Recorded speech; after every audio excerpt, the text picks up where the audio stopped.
அன்பின் பிதாவே, இந்த காலை வேலைக்கா உமக்கு நன்றி செலுத்துகிறோம். முழு இருதயத்தோடு உம்மை ஸ்தோத்திரிக்கிறோம். எல்லா கனத்துக்கும் மகிமைக்கும் துதிக்கும் நீர் ஒருவரே பாத்திரர்.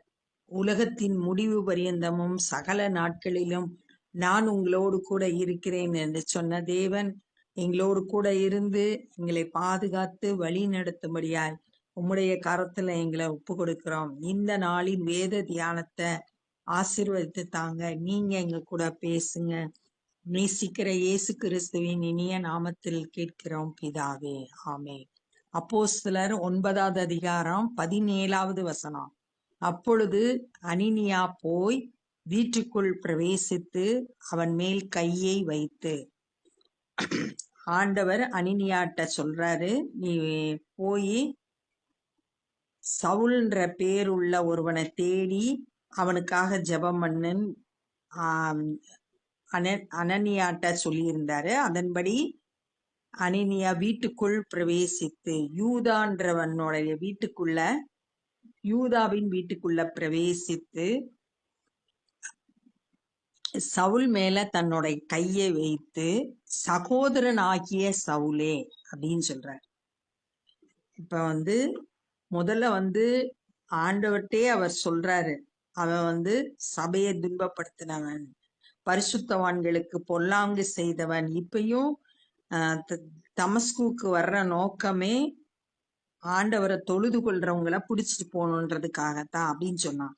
ஆனா ஆண்டவர் அவனுக்குள்ள சொல்லி, இல்ல, அவன் என்னுடைய நாமத்தை அறிவிக்கிறதுக்காக நான் தெரிந்து கொண்ட பாத்திரம் அப்படின்னு சொன்ன பிறகு அவன் அதை ஏற்றுக்கொண்டு தன்னுடைய சகோதரனை போல நேசித்து, சகோதரனாகிய சவுலே, நீ வந்த வழியிலே உனக்கு தரிசனமான இயேசுவாகிய கர்த்தர் நீ பார்வை அடையும் படிக்கும் பரிசுத்த ஆவியினால் நிரப்பப்படும்படிக்கும் என்னை அனுப்பினார் என்றான். இப்ப அனனியா சவுல்கிட்ட எதுக்காக வந்தான் அப்படின்றத சொல்றார். நீ பார்வை அடையணும். 3 நாளா சவுல் பார்வை இல்லாம இருக்கான். பார்வை அடையணும், பரிசுத்த ஆவியினால நிரப்பப்படணும். அதற்காக என்னை இயேசு அனுப்பினார். அப்ப அனனியாவுக்குள்ள என்ன ஊழியம் செய்யணும் அப்படின்றது ஒரு தெளிவா, ஆண்டவர் எதற்காக தன்னை அனுப்புனாரு அப்படின்ற தெளிவோட போய் தன்னுடைய ஊழியத்தை நிறைவேற்றுகிறத பாக்குறோம். உடனே அவன் கண்களில் இருந்த மீன் செதில்கள் போன்றவைகள் விழுந்தது. உடனே இந்த வார்த்தையை கேட்ட உடனே கண்ல இருக்க மீன் செதில்கள் போன்றவை விழுந்தது. அவன் பார்வை அடைந்து எழுந்திருந்து ஞானஸ்தானம் பெற்றான். அவனுக்கு கண் பார்வை கிடைச்ச உடனே எழுந்திருந்து போய் ஞானஸ்தானம் பெற்றான் அப்படின்னு சொல்லியிருக்கு.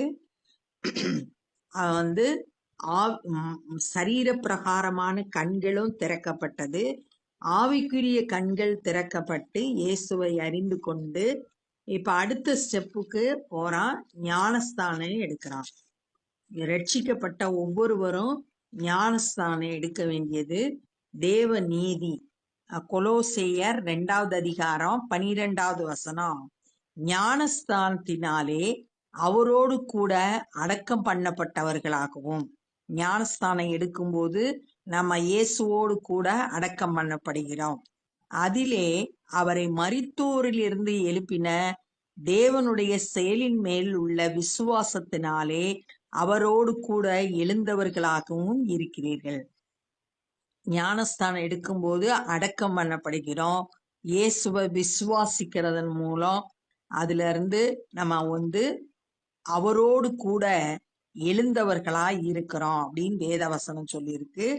இந்த ஞானஸ்தான சத்தியத்திற்கு சவுல் உடனே கீழ்ப்படுகிறத பார்க்கிறோம். பின்பு அவன் போஜனம் பண்ணி பலப்பட்டான். இப்ப அடுத்து 3 நாள் சாப்பிடாம குடிக்காம இருந்தான்னு 9வது வசனம் சொல்லியிருக்கு. இப்ப அவன் நல்லா சாப்பிட்டு தன்னுடைய சரீரத்துக்கு தேவையான பலத்தை பெற்றுக்கொண்டான். அடுத்து செயல்படணும்னா அவனுக்கு பலன் தேவை சரீரத்துல. அதுக்காக தன்னை பலப்படுத்தினான். சவுல் தமஸ்குவில் உள்ள சீஷர்களுடனே சில நாள் இருந்து, தமஸ்குல தான் இயேசுவ சந்திக்கிறான். அங்க தமஸ்குல சில நாள் அங்கே இருந்து, தாமதமின்றி கிறிஸ்து தேவனுடைய குமாரன் என்று ஆலயங்களிலே பிரசங்கித்தான். தாமதிக்கவே இல்லை, உடனே ரட்சிப்பின் அனுபவத்தை பெற்ற, ஞானஸ்தானம் பெற்றுக்கொண்ட உடனே அவன் எல்லாருக்கும் சுவிசேஷ பணியை செய்ய ஆரம்பிக்கிறான். கிறிஸ்து தேவனுடைய குமாரன்னு ஆலயத்துல பிரசங்கிக்கிறான். இதுக்கு முன்னாடி வரைக்கும் எதிர்த்து வந்த சவுல் இயேசு கிறிஸ்துவை தேவனுடைய குமாரன் ஏற்றுக்கொள்ளல. ஆனா இப்ப ஏற்றுக்கொண்டு ஆலயங்கள்ல தாமதிக்காம பிரசங்கம் பண்றான். கேட்டவர்கள் எல்லாரும் ஆச்சரியப்பட்டு, அவன் பிரசங்கம் பண்றத கேட்கிறவங்களுக்கெல்லாம் ஒரே ஆச்சரியம். என்ன ஆச்சரியம்னா, எருசலேமில் இந்த நாமத்தை தொழுது கொள்கிறவர்களை நாசமாக்கி. ஃபர்ஸ்ட் இந்த சவுல் எருசலேம்ல யாரெல்லாம் இயேசுவை தொழுது கொள்றாங்களோ அவங்களெல்லாம் நாசமாக்குனா, சபையை துன்பப்படுத்தினான்னு சொல்லிட்டு 8வது அதிகாரம் வீடுகள் தோறும் போய் புருஷர்களையும் ஸ்திரீகளையும் இழுத்து கொண்டு காவலில் போடுவித்து சபையை பாழாக்கினான். 9வது அதிகாரத்துல 2வது வசனத்துல அந்த மார்க்கத்தாராகிய புருஷரை, அது 1வது வசனம், கர்த்தருடைய சீஷரை பயமுறுத்தி கொலை செய்யும்படி சீறி அப்படின்னு வாசிக்கிறோம். அப்ப எருசலேம்ல சபையை துன்பப்படுத்தினா, இயேசு கிறிஸ்துவை ஏற்றுக்கொண்டவர்களை துன்பப்படுத்தினா. இங்கேயும் அப்படிப்பட்டவர்களை கட்டி பிரதான ஆசாரியரிடத்தில் கொண்டு போகும்படி வந்தவன் இவன் அல்லவா? எருசலேம்லயும் சபையை துன்பப்படுத்தினா, தமஸ்குல பிரதான ஆசாரியனிடத்துல இருந்து கடிதம் வாங்கிட்டு வந்தா. இப்படிப்பட்டவன் இன்னைக்கு இப்படி பிரசங்கம் பண்றானே, இவன் தானே அப்படின்னு சொல்லிட்டு சவுலுக்குள்ள ஏற்பட்ட மாற்றம் அவங்க அறிந்து ஆச்சரியப்படுறாங்க. 2 கொரிந்தியர் 5:17 சொல்லியிருக்கு, ஒருவன் கிறிஸ்துவுக்குள் இருந்தால் புதிய சிருஷ்டியா இருக்கிறான், பழையவைகள் எல்லாம் ஒழிந்து போயின, எல்லாம் புதிதாயின. அந்த உள்ளான மாற்றத்தை சவுலோட வாழ்க்கையில நம்ம இயேசுவை சந்திச்ச பிறகு மாற்றம் ஏற்படுகிறத பார்க்கிறோம். அது வரைக்கும் சபையை துன்பப்படுத்துகிறவனாய் இருந்த சவுல் இப்ப அவனே இயேசு கிறிஸ்து தேவனுடைய குமாரன் பிரசங்கிக்க ஆரம்பித்தான்.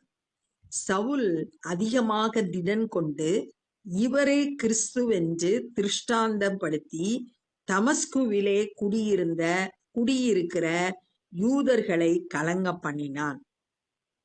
தமஸ்குல இயேசு கிறிஸ்துவை பத்தி பிரசங்கம் பண்ணி அங்க குடியிருக்கிற யூதர்களுக்கு கலங்க பண்ணினான். அவங்களுக்கெல்லாம் கலக்கமாயிடுச்சு. அநேக நாள் சென்ற பின்பு யூதர்கள் அவனை கொலை செய்யும்படி ஆலோசனை பண்ணினார்கள். யூதர்கள் இயேசு கிறிஸ்துவை ஏற்றுக்கொள்ளல. இப்ப சவுல் இயேசு கிறிஸ்துவை பிரசங்கிக்கிறதுனால அவனை கொலை செய்யும்படி ஆலோசனை பண்ணினார்கள். அவர்களுடைய யோசனை சவுலுக்கு தெரிய வந்தது. அவனை கொலை செய்யும்படி அவர்கள் இரவும் பகலும் கோட்டை வாசல்களை காத்து கொண்டிருந்தார்கள். எப்ப சவுல் வருவான், பிடிக்கலாம், கொலை செய்யலாம் அப்படின்னு சொல்லிட்டு கோட்டை வாசல்ல காத்துக்கிட்டு இருக்காங்க. சீஷர்கள் ராத்திரியிலே அவனை கூட்டி கொண்டு போய் ஒரு கூடையிலே வைத்து மதில் வழியாய் இறக்கி விட்டார்கள். இந்த தமஸ்கு பட்டணத்துல இருந்து வெளியேறதுக்கு ஒரு கோட்டை சுவர் இருந்தது.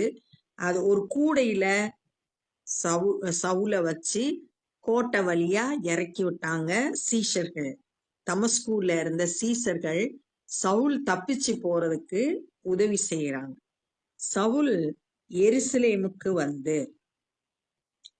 இங்க தமஸ்கு பட்டணத்துல முதல்ல இயேசுவை சந்திச்ச பிறகு அங்க இருந்துட்டு அரபி தேசத்துக்கு போனாரு. அப்புறம் திரும்ப தமஸ்குக்கு வந்தாரு. இதெல்லாம் நடந்து 3 வருஷம் அப்படின்னு சொல்லிட்டு கலாத்தியர் 1வது அதிகாரம் 17, 18 வசனங்கள்ல நம்ம வாசிக்கலாம். அப்போ 3 வருஷத்துக்கு பிறகு எருசலேமுக்கு வந்து சீஷருடனே சேர்ந்து கொள்ள பார்த்தான். இப்ப சவுல் எருசலேம்ல இருக்க சீஷர்களோட சேர்ந்து கொள்ளணும்னு பார்த்தான். அவர்கள் அவனை சீஷன் என்று நம்பாமல் எல்லாரும் அவனுக்கு பயந்திருந்தார்கள். சவுலை பார்த்த பயப்படுறாங்க. ஏன்னா சபையை துன்பப்படுத்தி இருக்கிறான். இப்ப அவனை தங்களோடு சேர்த்து கொள்ள அவங்களுக்கு பயமா இருந்துச்சு. அப்பொழுது பர்னபா என்பவன் அவனை சேர்த்து கொண்டு, பர்னபா யாரு அப்படின்னு பார்த்தோம்னா அப்போஸ்தலர் 4வது அதிகாரத்துல இந்த பர்னபாவை குறிச்சு நம்ம வாசிக்கிறோம். அப்போஸ்தலர் 4வது அதிகாரத்துல 37வது வசனத்துல தனக்கு உண்டான நிலத்தை விற்று அதன் கிரயத்தை கொண்டு வந்து அப்போஸ்தலருடைய பாதத்தில் வைத்தான் அப்படின்னு சொல்லிட்டு அங்க சொல்லப்பட்டிருக்கு. அவன் ஒரு சீஷன். அந்த சீஷன் வந்து அவன் என்ன செய்யறான்னா, முதல்ல இந்த சவுலை ஏற்றுக்கொண்டா, அவனை கூட்டிட்டு அப்போஸ்தலர்களிடத்துல வர்றான். வந்து வழியிலே அவன் கர்த்தரை கண்ட விதத்தையும், தமஸ்குக்கு போற வழியில இயேசு அவனை எப்படி சந்திச்சார், ஒரு பெரிய பெரிய வெளிச்சம் பிரகாசித்தது, சத்தம் கேட்டுச்சு, அதெல்லாம் வந்து அவன் விளக்கி சொல்றான். அவர் அவனுடனே பேசினதையும், இயேசு அவனோடு பேசினதையும் சொல்றான். தமஸ்குவில் அவன் இயேசுவின் நாமத்தினாலே தைரியமாய் பிரசங்கித்ததையும் அவர்களுக்கு விவரித்து சொன்னான். இவ்வளவு நாளும் தமஸ்குல இயேசுவை குறித்து பிரசங்கித்து வந்தான் அப்படின்ற செய்தியையும் 3 காரியத்தையும் பர்னபா அப்போஸ்தலர்களுக்கு விளக்கி சொல்றான். அதன் பின்பு அவன் எருசலேமிலே அவர்களிடத்தில் போக்கும் வரத்துமாய் இருந்து, அதுக்கப்புறம் அவன் அடிக்கடி எருசலேமுக்கு போறது வர்றதுமாய் இருந்தான். கர்த்தராகிய இயேசுவின் நாமத்தினாலே தைரியமாய் பிரசங்கித்து கிரேக்கருடனே பேசி தர்க்கித்தான். கிரேக்கர் வந்து புறஜாதியினர்.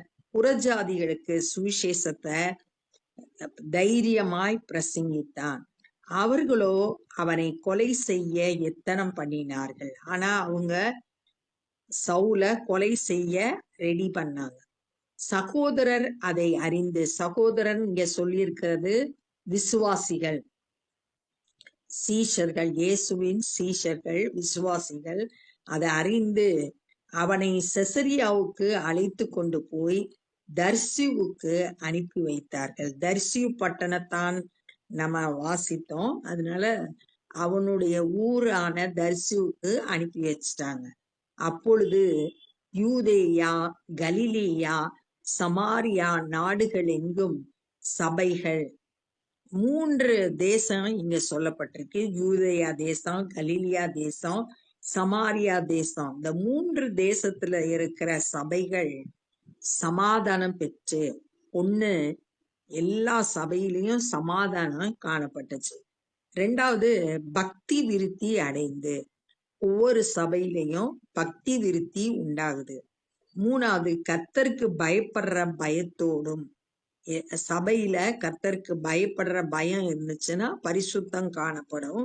அந்த கர்த்தருக்கு பயப்படுற பயம் இருந்துச்சு. பரிசுத்த ஆவியின் ஆறுதலோடு, பரிசுத்த ஆவியானுடைய தான் சபையை நடத்துகிறவர். பரிசுத்த ஆவியானுடைய ஆறுதலோடு கூட நடந்து பெருகின. நாளுக்கு நாள் சபையில விசுவாசிகளோட எண்ணிக்கை பெருகிச்சு. சபையில சமாதானம் காணப்பட்டது. பக்தி விருத்தி ஒவ்வொரு விசுவாசிக்குள்ளேயும் காணப்பட்டது. கர்த்தருக்கு பயப்படுற பயம் இருந்துச்சு. பரிசுத்த ஆவியானுடைய ஆறுதல் காணப்பட்டுச்சு.